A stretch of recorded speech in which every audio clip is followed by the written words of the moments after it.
Saudara, pada hari ini tanggal 19 September 2016 di ruang sidang Gedung Nusantara DPR RI, Komisi 2 mengadakan rapat kerja membahas tentang penyelesaian kewenangan antara Pemko Batam dan BP Batam. Dan turut hadir sebagai narasumber adalah Menteri Sekretaris Negara Republik Indonesia, Menteri Dalam Negeri Republik Indonesia, dan juga Menteri Agraria dan Tata Ruang atau Kepala BPN Republik Indonesia. Berikut liputan selengkapnya khusus untuk Anda.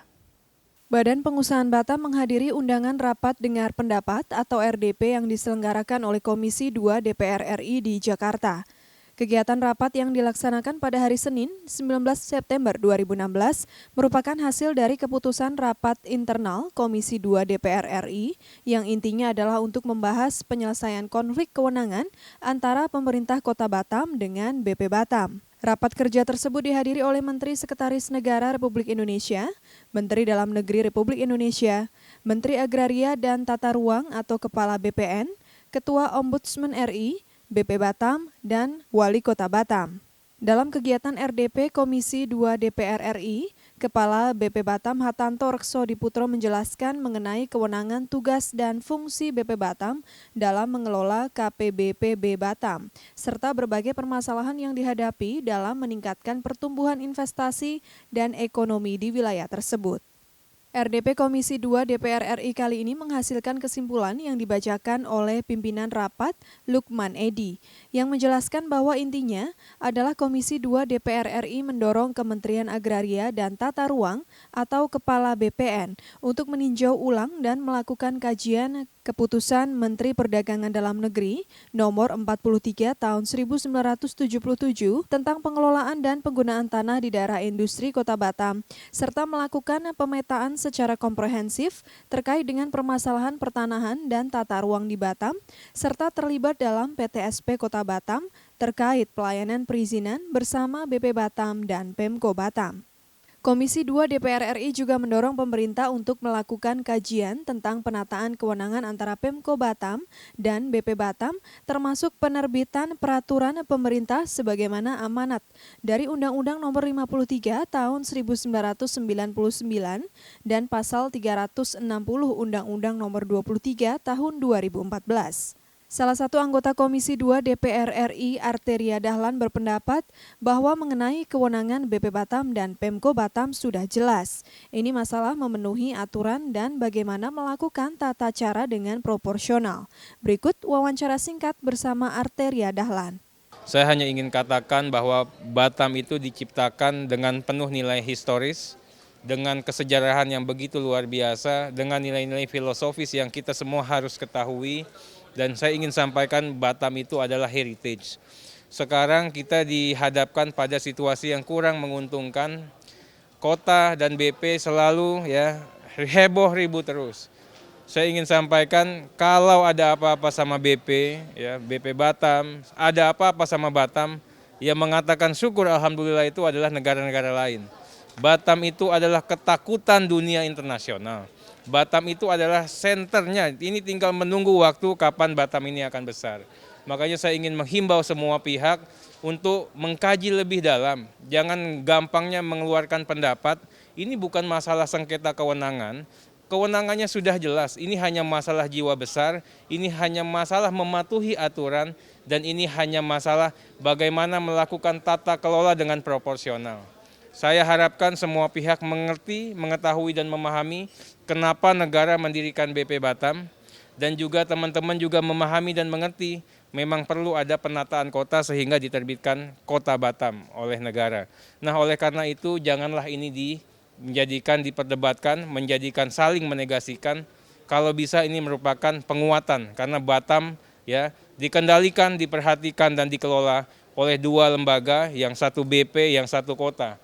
Artinya harusnya outputnya bisa sebaik-baiknya dan lebih bagus dibandingkan daerah-daerah yang lain. Saya juga ingin cermati, jangan mudah juga untuk mengatakan FTZ Batam kita pindahkan menjadi KEK. Itu namanya kita turun kelas. FTZ Batam itu sepulau Batam, kalau KEK itu hanya bagian parsial dari wilayah Batam. Dan ini cenderung menegasikan dan memperlemah keberlakuan Batam sebagai salah satu port internasional yang ada di kawasan Asia Tenggara. Ya, kita himbau, masalah ini kan semua sedang kami selesaikan ya. Di Jakarta semuanya diselesaikan dengan sangat cermat, sangat khidmat dan penuh kehati-hatian. Tentunya pilihannya adalah pilihan yang terbaik, tidak hanya bagi BP, tidak hanya bagi kota, tapi terbaik untuk rakyat Batam dan terbaik juga untuk Indonesia. Batam ini tidak hanya wilayah komersial yang punya kepentingan ekonomi, tapi Batam ini punya kepentingan strategis nasional di luar dari sektor ekonomi saja. Makanya semua pihak harus lebih cermat dan berhati-hati. Keberadaan BP Batam sebagai penerus dari Otorita Batam itu sebenarnya sudah jelas secara undang-undang. Jadi kita bisa melihat adanya Undang-Undang 36 tahun 2000, kemudian ada Undang-Undang 46 kalau tidak salah tahun 2007, yang semuanya itu sebetulnya melimpahkan semua kewenangan dan aparat organisasi dan organisasinya dari Otorita Batam kepada BP Batam. Satu. Yang kedua, dari kacamata kami sebetulnya masalah HPL itu adalah masalah yang ada dalam undang-undang, sehingga persoalannya sederhana dari kacamata BP Batam adalah bahwa kita harus melakukan undang-undang tentang HPL itu. Nah, tetapi yang kami anggap sekarang ini menjadi ramai bukan hanya soal kewenangan, tapi soalnya adalah harusnya pimpinan baru dari BP Batam ini untuk melaksanakan tugas yang dibebankan oleh pemerintah pusat adalah untuk memajukan Pulau Batam. Nah, salah satu masalahnya adalah pengalokasian lahan selama beberapa tahun terakhir ini yang mengakibatkan banyak lahan-lahan tersebut yang paling tidak istilahnya kalau disederhanakan itu bisa dipertanyakan keabsahannya. Seandainya sekarang dikatakan bahwa kepemimpinan yang baru ini menghambat, sebetulnya dilihat dari kacamata pekerjaan yang harus ditangani oleh kantor lahan, boleh dibilang itu kalau toh ada, itu adalah disebabkan karena memang kami harus berhati-hati dalam mengeluarkan atau melanjutkan apa yang telah dikeluarkan pada waktu yang lama. Ada juga dari anggota Komisi 2 yang mengatakan bahwa kelihatannya sekarang masukan banyak sekali, maka pemerintah diminta untuk melakukan pengkajian lagi.